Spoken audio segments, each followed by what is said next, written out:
What's up guys, it's Seismic10.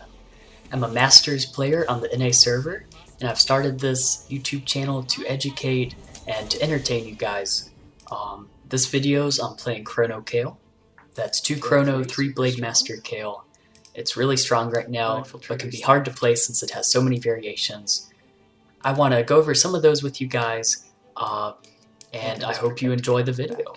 I can't promise that you'll hit 3-star Kayle, and get a free win like I did in this clip, but I can show you guys that you can consistently compete and you can consistently give yourself a chance to win playing this comp.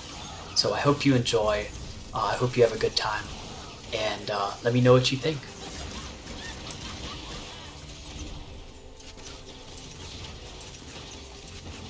Today I'm going to be showing you how to play Kayle comp. So Kayle used to be played with 4 Chronos primarily, but ever since the Chrono changes this patch, 2 Chronos is almost as strong as 4 Chrono.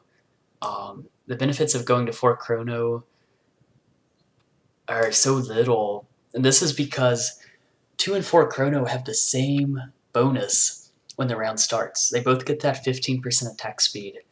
And then 4 seconds later, and every 4 seconds, 4 Chrono receives another 15, and you have to wait 8 seconds for 2 Chrono, but that initial bump is what is so critical. So when you play Kayle, keep in mind that 2 Chrono is plenty. It's okay to go 4 Chrono, but that's mostly because Chronos are generally good units, and less because of the buff you receive. So my go-to 2 Chrono for one is Shin. Shin is a great frontline unit because he can block pretty much all incoming physical damage for 2, 3, 4, 5 seconds. I'd have to look at the exact numbers, but he can be a very good tank, especially against physical damage heavy compositions. And also Wukong. At the start of the set, Wukong was something of a joke. Like, to be honest, he was horrible. But after enough buffs, and he got a retargeting fix last patch, he's a good frontliner. Even without Vanguard, he's strong, and if he lives long enough, he basically stuns the entire enemy team for at least 2 seconds. He's a good unit to put things like Frozen Heart, Ionic Spark, that kind of item that impacts surrounding enemies because he circles into the enemy team. So crucial for Kayle is to get at least 3 Blade Master. Usually 3 is all you want to get, because if you go 6, you lose out on too many good units that you could play otherwise. Of course, if you have enough Blade Master spats, or that's just what the game gives you, then 6 Blade Master is somewhat viable, but in general, basically every game I look for 3 Blade Master. And so we already have 2 between Kayle and Shin.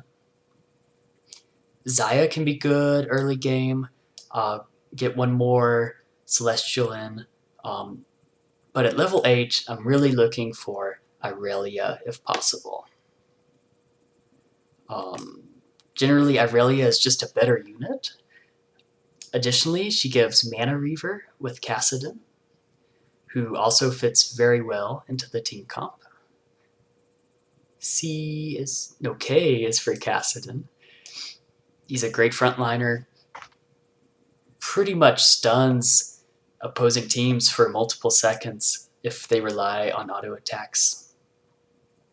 And even if they don't, the other team being unable to auto attack can keep them from getting mana as long as they don't take too much damage.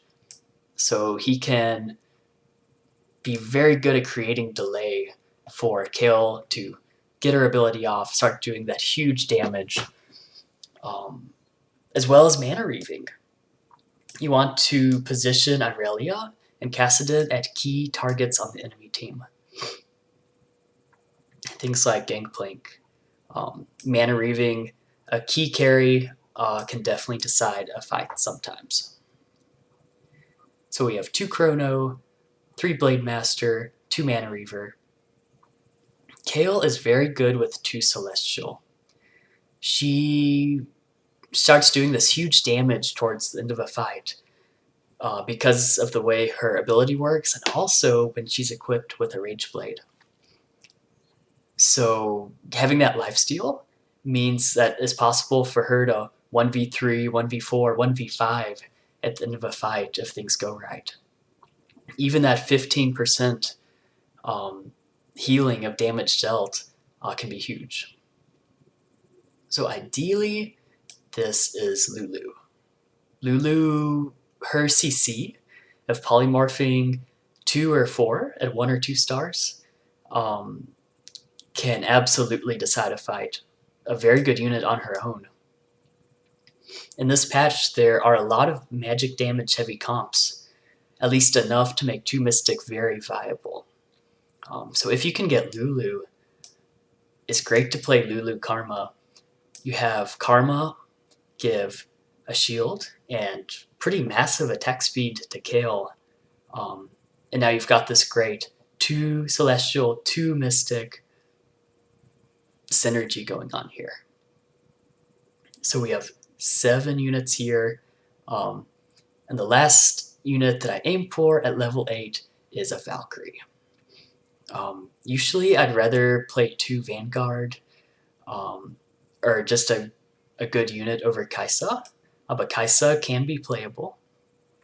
Ideally, this is Misfortune. Good 5-cost unit, gives 2 Valkyrie. These 2 Valkyrie units tend to be your damage, unless you high roll really good Irelia items, which is possible. Like if you don't hit 2-star Kayle, don't hit 2-star Misfortune, Irelia can be made into your carry in this comp. You can tech in 3 Cybernetic sometimes, and it can be okay. You can try to get a top 4 with that. Obviously, if you get 3-star Irelia, she's insane. But 2-star can get you some wins in the mid to late game. He is a carry option. And the nice thing about this comp is that it's... The nice thing and the bad thing about this comp is that it's very flexible. If you try to force these units every single game and you don't know any of the other possible ways you can go, you may struggle because you may not hit Lulu, Misfortune, some of these expensive units. So you should be aware that there are other variations. For a lot of the game, I don't love 2 Vanguard late game, but for much of the game, 2 Vanguard is really strong, and it can be played to the end of the game. If that's what you hit, it can be fine in a pinch. You can, say if you don't hit Misfortune, you can just not go with Valkyrie for a while. Have 2-star Jace, 2-star Wukong. Strong frontline, especially in physical damage heavy lobbies. And that can be strong. If you don't hit Lulu, you can, depending on the lobby, if you really need Mystic, you can just lose Celestial, play 2 Mystic. If Mystic's not a big deal, and you'd rather have Celestial, you can play something like Ashe. If you hit neither of these units, a really interesting mid-game, and it can be played the whole game, although I don't think it's as ideal as the original comp I showed. You can play Jhin, Ashe, 2 Sniper. You do a really nice mix of two physical damage units, although Ashe does some magic as well, and then magic damage with Kayle. You have a good mix of damage. If you can 2-star your front line, that can be quite good. I think that a good positioning for Irelia is second row, so that she can quickly start attacking, but she's not immediately focused. I like to put her next to Shin, so she's somewhat protected. Kassadin and Wukong, I believe you want them to ult. pretty much as soon as possible. As long as they're 2-star and not going to just die instantly, I like to leave them out to be focused first. You know, if these 3 units are your beefy frontline. Even without great synergies, they're just good frontline units by themselves. So I could go on and on of variations. Just know you can tech in mystics, snipers, you can absolutely tech in blasters, especially if you hit red buff Lucian early on, you get a good win streak, you still want to play Kayle. You know, Misfortune gives you Valkyrie and Blaster, and then you have a Jinx, or you have a Lucian. You can have Lucian, Irelia, and 2-star Leona, that's her name, for a lot of the game. Have a strong 3 cybernetic core, and that can definitely win you some rounds. So on to Kayle items. In my opinion, and I feel pretty confident, a rod is a great starting item for Kayle. I don't hear this talked about a lot, so I am curious. But if you think about it, you start with a rod. Morello, decent Kayle item. Demolitionist Charge, I think is a very good Kayle item, especially if you play Gangplank at 9. You have Demo Kayle, and you can play Demo Misfortune as well. And Gangplank can be an incredibly strong in-game comp. Aeonic Spark, not so much a Kayle item, but you can put it on Wukong, and it causes Kayle and Misfortune to do a lot more damage. You know, it basically causes them to do true damage because it zaps magic resist. Hextech Gunblade is fine.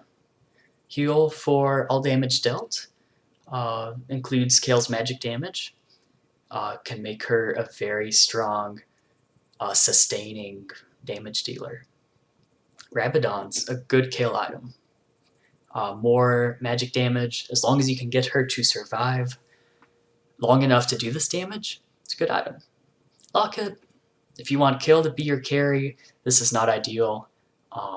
But if you end up with these 2 items, the stats websites seem to suggest Locket is one of the better items in the game.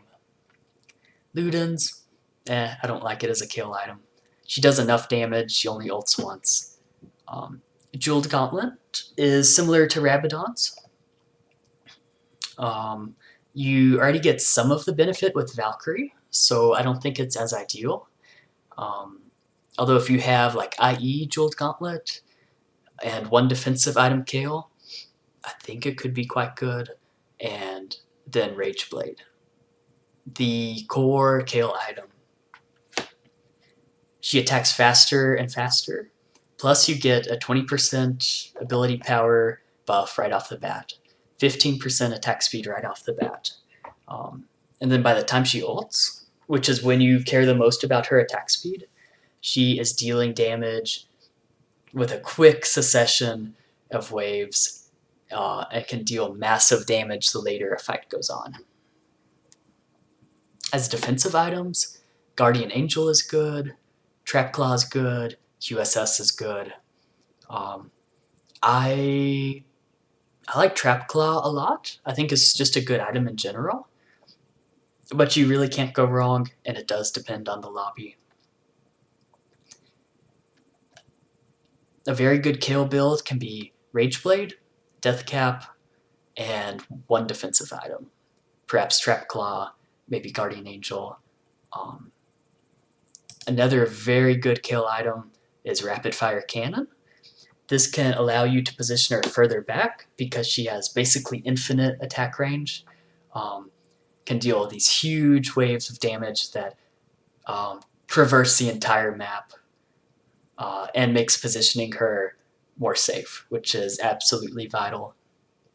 So Bow is also a good starter item for Kayle because it does make Rapid Fire Cannon as well as Rageblade.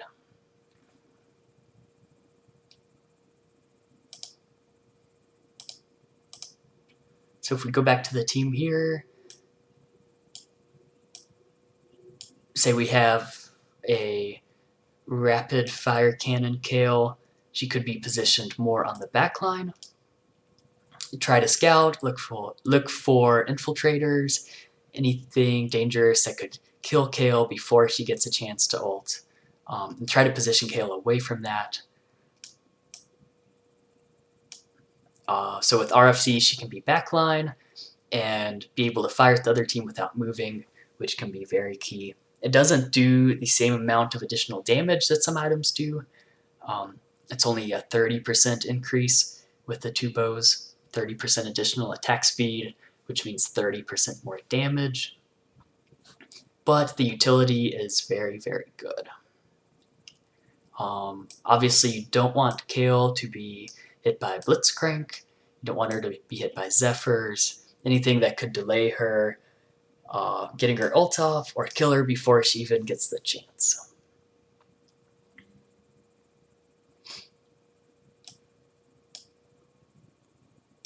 So something like that, for instance, could be very, very strong. And at 9, I like to play another strong unit. Let's see, let's get this board back into shape. Let's get Lulu back on there. Put more of my ideal units back in the mix. We have Irelia, Kassadin. We've got our Chronos. Who am I missing?